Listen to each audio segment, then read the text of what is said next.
I'm going to tell you the secret, the true secret of success. Well, financial success anyway. The secret that rich people will not tell you. And it's actually very simple. You cannot have rich people unless you have poor people. And what I like to refer to as the successful poor people. You call them the middle class.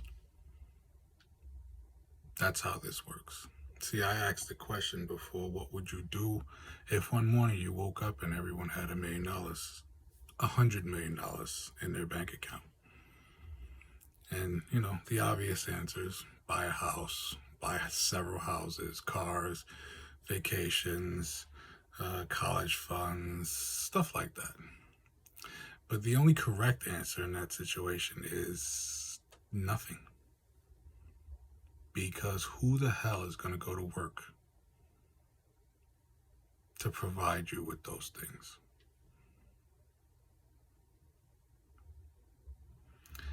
See, I don't think everybody understands what goes on with inflation. First off, inflation is a constant. It's continuous. Some of you are old enough to remember taking your kids to McDonald's or going to McDonald's yourself, and you could buy a meal for $4 or $5. That same meal today, and this is pre-pandemic, pre-inflation, that same meal was $10.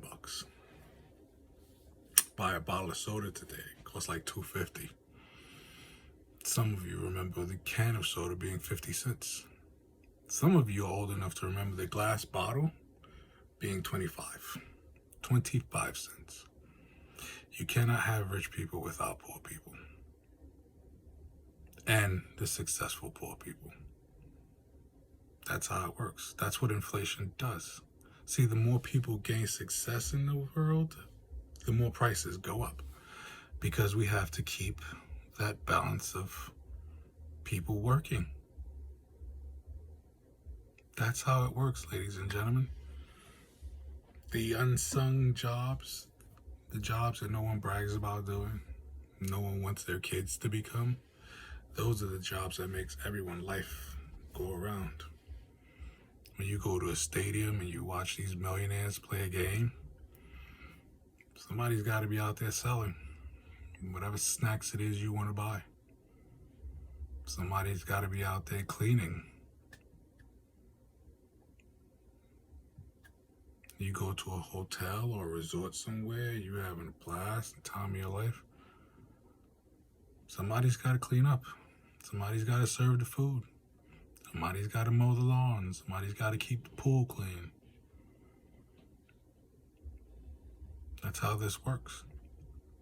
That's why if tomorrow you woke up and everybody had all this money, you'd be able to do nothing. Well, if that's the case, then what do we do? Do we raise wages? Well, when you raise wages, you raise prices. So you're pretty much just looping the same circle. So what is the answer? Well, the answer is actually very, very simple. And that is to lower the cost of living. To stop the scams that go on. The scam like inflation. All these prices went up. Wages stay still. It would seem that the raising of the wages would be the one reason why prices should skyrocket.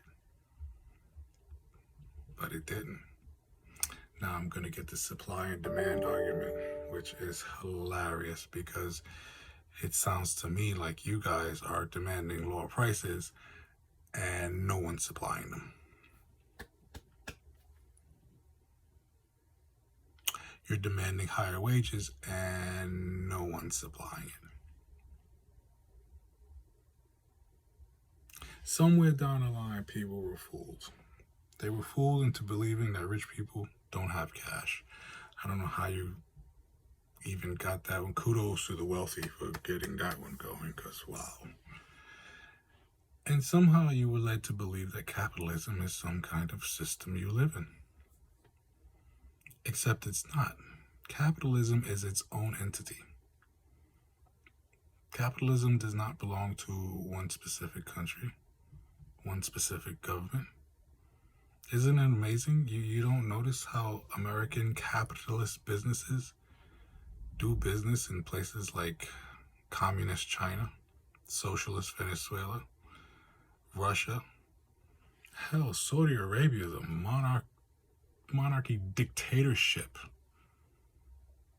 Yet capitalism thrives in all of these places because capitalism is not a political system. You've been led to believe that it is, but it's not. How can it be? Look at all these places where capitalism exists. Capitalism is very simply the exchange of goods and services for something of value. It's called capitalism because, well, people capitalize on a financial situation. No matter what governs the place they're capitalizing in. It's just the way it is.